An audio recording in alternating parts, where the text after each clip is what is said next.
تو ایسی کوئی بات نہیں ہے ہمارے ہاں.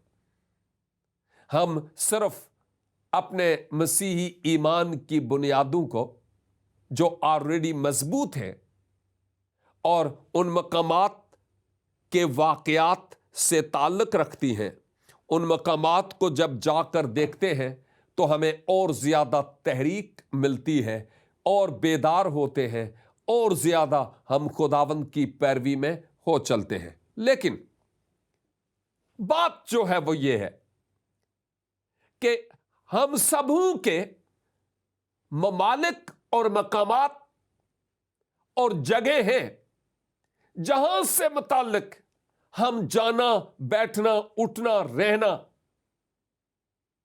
اپنی دعائیں اور نمازیں، مذہبی فرائض سر انجام دینا وہاں پر باعث فخر سمجھتے ہیں.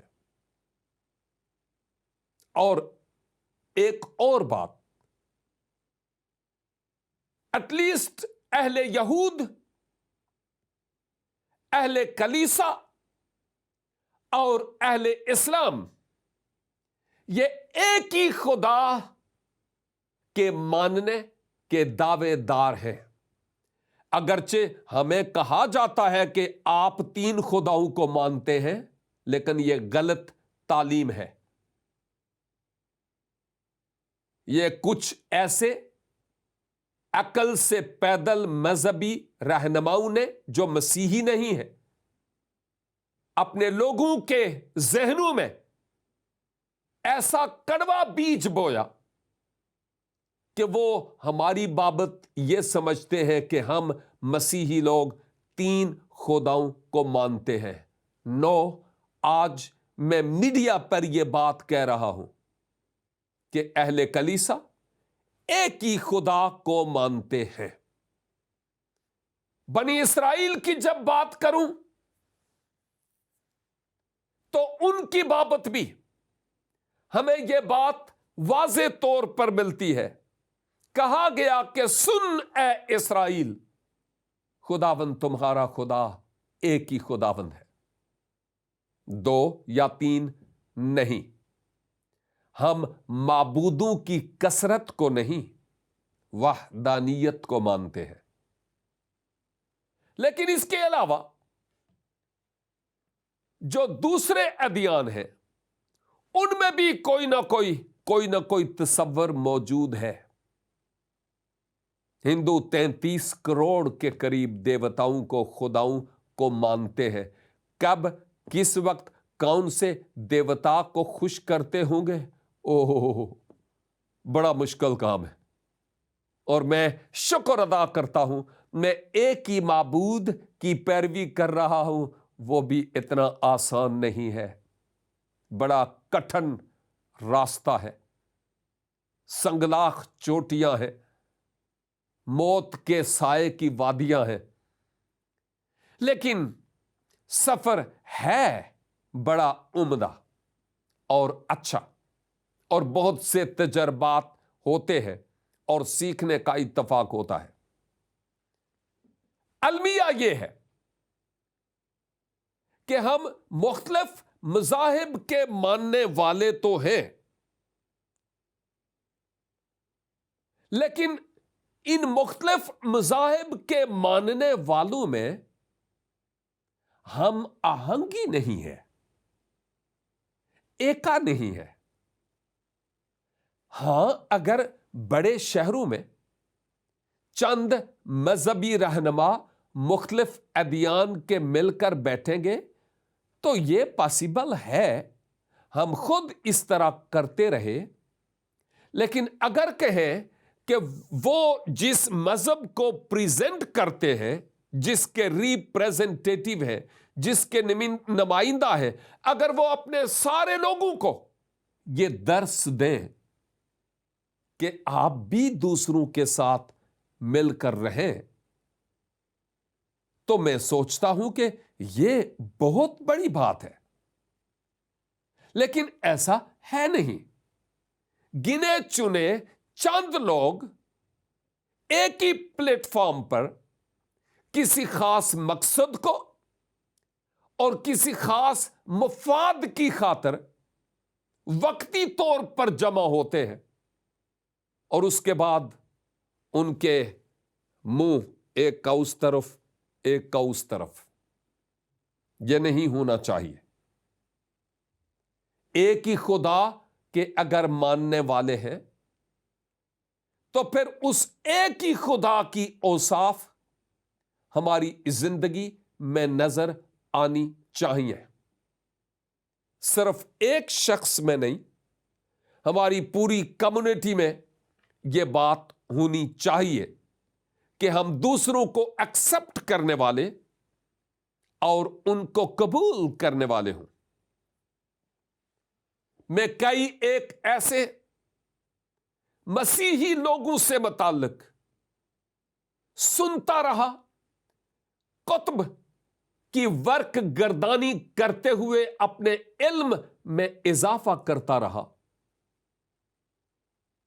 کہ کس طرح مسیحی لوگ اپنے خاندانوں کو چھوڑ کر مشنریز ان لوگوں میں جو جنگلات میں رہنے والے ننگے لوگ، جنگلی لوگوں میں جو آدم خور لوگ ہیں، ان میں جا کر مسیحی لوگوں نے محبت کا پیغام جو انجیل مقدس ہے پہنچایا،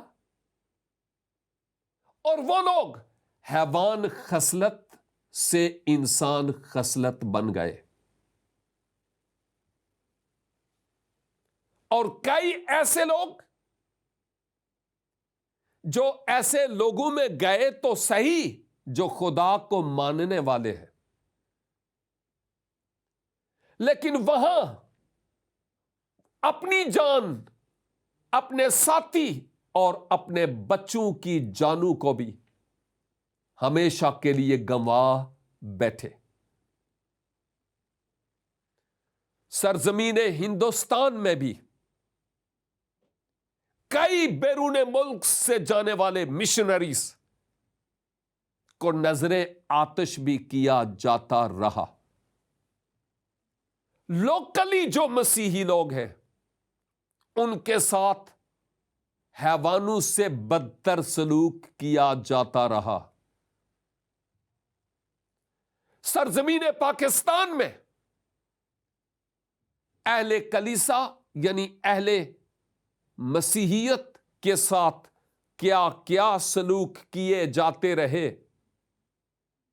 سلوک کیے جاتے ہیں، مجھے کہنے کی ضرورت نہیں. تاریخ شاہد ہے، مسیحی میڈیا اس بات کا گواہ ہے کہ ان کے ساتھ کیا ہوتا رہا اور جو کچھ ہوتا رہا وہ کیوں کر ہوتا رہا اور کون کرتا رہا. اور حیرانگی اس بات کی بھی ہے کہ کئی لوگ اہل کلیسا کی بابت سوچتے ہیں کہ ان کے ہاتھ سے پانی نہیں پینا، ان کے ہاتھ سے پانی نہیں پینا، لیکن دوسری طرف کئی ایسے لوگ جن کو وہ مسیحی کہتے ہیں جبکہ وہ مسیحی ہیں نہیں، یا وہ مسیح کا نام دھو دھو کر پیتے ہیں، اگرچہ ان کے ہاتھ سے پانی تو وہ نہیں پئیں گے لیکن ان کے ہاتھوں سے بنی ہوئی شراب ضرور پی لیں گے. یہ کس طرح کے مذہب کی تعلیم ہے؟ یہ کہیں بھی درست نہیں. اور بائی دا وے میں یہ بھی کہتا چلوں کہ انجیل مقدس کے مطابق ہمیں شراب نوشی کا کوئی حکم نہیں، کوئی اجازت نہیں ہے. اور اکثر اوقات ہم میڈیا پر اس بات کو دیکھتے ہیں کہ پاکستان میں مائنارٹیز کے نام شراب کے پرمٹ جاری ہوتے ہیں، لیکن پھر ان کو اعلی کار بنایا جاتا ہے مائنارٹی کو، اور پینے والی مائنارٹی نہیں بلکہ میجارٹی ہے۔ کافی عرصہ پہلے میں ایک پروگرام میں یہ کہہ چکا ہوں کہ آپ پینے والوں کی شرح معلوم کرنے کے لیے اگر دلچسپی رکھتے ہوں تو کسی شراب خانے کے باہر، بالکل باہر بھی نہیں، تھوڑا سا دور کھڑے ہو کر دیکھیں۔ اگر اس علاقے کے لوگوں کو آپ پہچانتے ہیں تو آپ کو خود ہی اندازہ ہو جائے گا کہ شراب خانوں سے شراب خریدنے والے لوگ مسیحی ہیں یا غیر مسیحی، آپ کو خود ہی اندازہ ہو جائے گا۔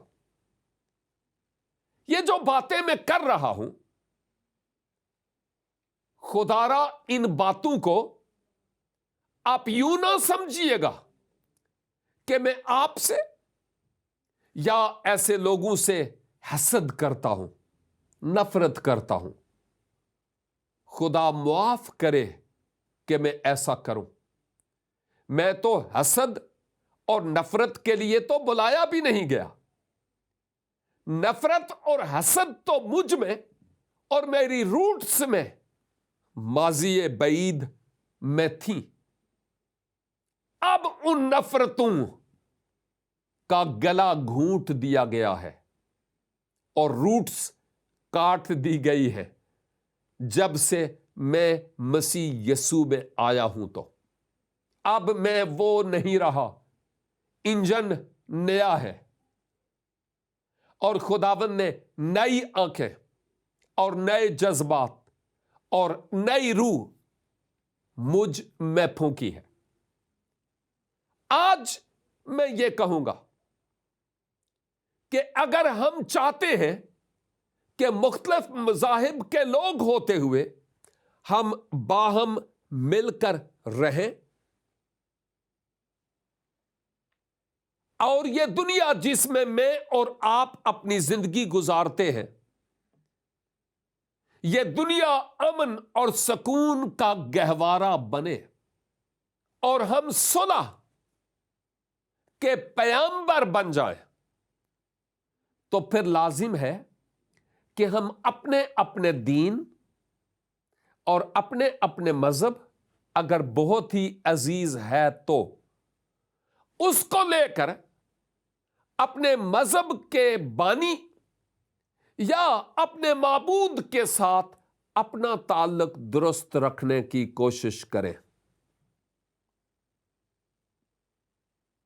اور دوسرے لوگ جو ہمارے دین اور ہمارے مذہب اور ہمارے مسلک سے جن کا تعلق نہیں ہے، ان کو نظر حقارت سے نہ دیکھیں۔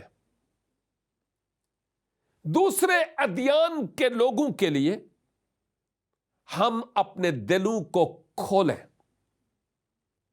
گزرے پروگرام میں ایک ہفتہ پہلے میں آپ کی خدمت میں بتا رہا تھا، ہم مسیحوں کے پاس محبت کا پیغام ہے اور ہم اس محبت کے گل بانٹتے ہیں اور بانٹتے رہیں گے جب تک ہم اس دنیا میں ہیں۔ اگر آپ خون بہانے والے ہیں تو میں یہ کہوں گا کہ یہ درست نہیں ہے۔ آئیں آپ بھی ہمارے ساتھ مل کر ان محبتوں کے گل کھلانے والے ہوں تاکہ ہمیں گلستان نظر آئے، مذاہب میں گلستان نظر آئے۔ کتنی خوبصورت بات ہے، گلستان کی بات سے مجھے یاد آ گیا کہ کئی ایسے پارکس میں گزر ہوا اور دیکھتا رہا ہوں کہ ایک ہی گملہ ہے اور اس گملے میں شاید 14-15 پھول ہیں، ہر پھول کا مختلف کلر، مختلف شکل، لیکن ایک ہی گملے میں ہے۔ گلاب والا پھول چنبیلی کو نہیں کہے گا نکل جا اس گملے میں سے، تیری یہاں کوئی گنجائش نہیں ہے. نو. یا چنبیلی والا کسی دوسرے پھول کو ایسا نہیں کہتا. وہ باہم مل کر رہتے ہیں ایک ہی گملے میں. یہ دنیا جس میں پروردگار نے مجھے اور آپ کو رکھا ہے، اس دنیا میں وہ مجھ سے اور آپ سے یہ چاہتا ہے کہ یہ دنیا گویا ایک گملہ ہے. یہ گملے والا حوالہ انجیل مقدس میں نہیں ہے، میں تو سمجھانے کی غرض سے مثال دے رہا ہوں کہ دنیا گویا ایک گملے کی مانند ہے. آپ جن مذاہب کے پیروکار ہیں اپنی اپنی جگہ پر اس گملے میں مختلف پھول کا کردار ادا کر رہے ہیں، لیکن اس گملے میں اگر آپ کہیں کہ صرف میرے جینے کا حق ہے، میں بادشاہ ہوں گا، ان باقیوں کا کوئی حق نہیں، تو بھائی آپ کو یہ حق کس نے دیا ہے کہ آپ ایسا کہیں؟ یہ درست نہیں ہے اور یہ اچھی سوچ نہیں ہے. اور آج میں آپ کی خدمت میں یہ ایک مفت مشورہ دینا چاہوں گا. اور مفت مشورے اکثر اوقات جو ہم اس ٹیلی ویژن سے آپ کی خدمت میں پیش کرتے ہیں، وہ تمام کے تمام بڑے فائدہ مند ہوتے ہیں بشرطے کہ ان مشوروں کو اپنایا جائے. میں حیران ہوتا ہوں، لوگ ٹوٹکے پیش کرتے ہیں، یہ کرو تو قمیض پر سے داغ اتر جائے گا، یہ کرو تو دیگچا سیاہ سے سفید ہو جائے گا، یہ کرو تو یہ ہو جائے گا، یہ کرو تو جوڑوں کے درد ٹھیک ہو جائے گا. ہم ملتے رہتے ہیں اپنے گھٹنوں پر کہ درد ٹھیک ہو جائے، ٹوٹکوں پر یقین کر لیتے ہیں. تے کیڑی شے وے جڑی سانو ملن نہیں دیندی؟ ایسی کون سی شے ہے، کون سی چیز ہے جو ہم مذہب یا مذاہب کے دائیوں کو مل کر بیٹھنے نہیں دیتی؟ کون سی چیز ہے؟ یاد رکھیں، ابلیس ہے، وہ شیطان. وہ ہمارے اندر بگاڑ پیدا کرنے کی کوشش کرتا ہے کہ میں آپ پر کیچ اچھالوں، آپ مجھ پر کیچ اچھالیں، میں آپ کے معبود کے بارے میں کوئی غلط بات کروں اور آپ میرے معبود کے بارے میں دوگنی غلط باتیں کر دیں. میں آپ کی کتاب میں سے کیڑے نکالوں اور آپ میری کتاب پر الزام تراشی کے تیروں کی بوچھاڑ کریں. ابلیس یہ بھی چاہتا ہے کہ ہم اپنے اپنے دین میں اپنے آپ کو اتنا راست باز سمجھیں کہ باقی ادیان کو ملیا میٹ ہونے کے لیے کہیں. ایسی بھی عبادت گاہیں رہیں، تجربے سے گزری، جن عبادت گاہوں میں نے مذہبی اماموں کے خطبے سنے اور جن میں دعائیں ہو رہی ہیں، اور ان دعاؤں میں یہ کہ جس مذہب کے وہ ہیں اس کے بارے میں دعا ہو رہی ہے کہ اس کا بول بالا ہو، لیکن اسرائیل کا بیڑا غرق ہو جائے، امریکہ کا یہ ہو جائے، فلاں کا یہ ہو جائے. گویا اپنے آپ کے بارے میں تو وہ سوچتے ہیں کہ ہمارا جھنڈا سر بلند رہے اور باقی تمام کو جینے کا جیسے کوئی حق نہیں ہے. عزیزو، میں یہ چاہتا ہوں کہ میری ساری باتوں پر اگر عمل پیرا نہ بھی ہو سکے، میں خود بھی عمل پیرا ہونے کی کوشش کرتا ہوں. آپ بھی عمل پیرا ہونے کی کوشش کریں. لیکن یہ بات میں روزے روشن کی طرح عیاں کرنا چاہتا ہوں کہ اگر ہم چاہتے ہیں اس دنیا میں امن اور سکون ہو، پیسفل ورلڈ، تو پھر آئیں ہم ایک دوسرے کے مذاہب کے برخلاف بولنا چھوڑ دیں. ذاکر صاحب باز آ جائیں. جس دین کا پتہ ہی نہ ہو اس کے بارے میں بات کرنا آپ کے لیے فضول ہے. اور صاف ظاہر ہے اگر کوئی مسیحی کسی اور دین کے برخلاف بات کرے گا، اول تو ہمارا حق ہی نہیں بنتا، تو پھر صاف ظاہر ہے کہ دوسرا اس کا جواب پیش کرے گا. اور اگر کوئی اور مذہب مسیحی ایمان کے برخلاف کوئی بات کرے گا تو ہمارا حق بنتا ہے کہ ہم اس کو آئینہ دکھائیں کہ اصل تصویر کیا ہے. اگر ہم ایک اس پلیٹ فارم پر آ جائیں کہ دنیا کو ہم امن اور سکون کا گہوارہ دیکھنا چاہتے ہیں، تو گرجوں کے میناروں سے اور مساجد کے گنبدوں سے اور مندروں کے لاؤڈ سپیکر سے اور گردواروں کی عمارتوں سے یہ صدا گونجنا شروع ہو جائے کہ کسی دوسرے کے مذہب کے برخلاف بات نہیں کرنی.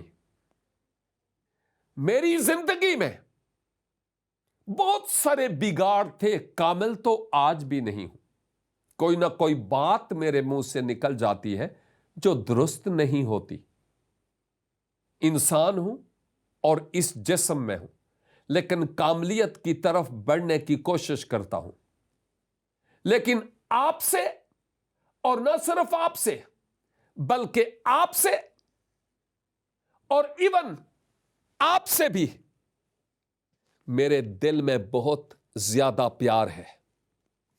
سبب کیا ہے کہ مسیحا نے میری اس اجڑی ہوئی زندگی کے باغ میں، ویران گلشن میں پھر سے گل کھلائے، اور مسیحا نے مجھے ایک نیا جیون اور نئی زندگی دی جو پہلے میرے پاس نہیں تھی. اور مسیح نے مجھے مکمل طور پر بدل دیا.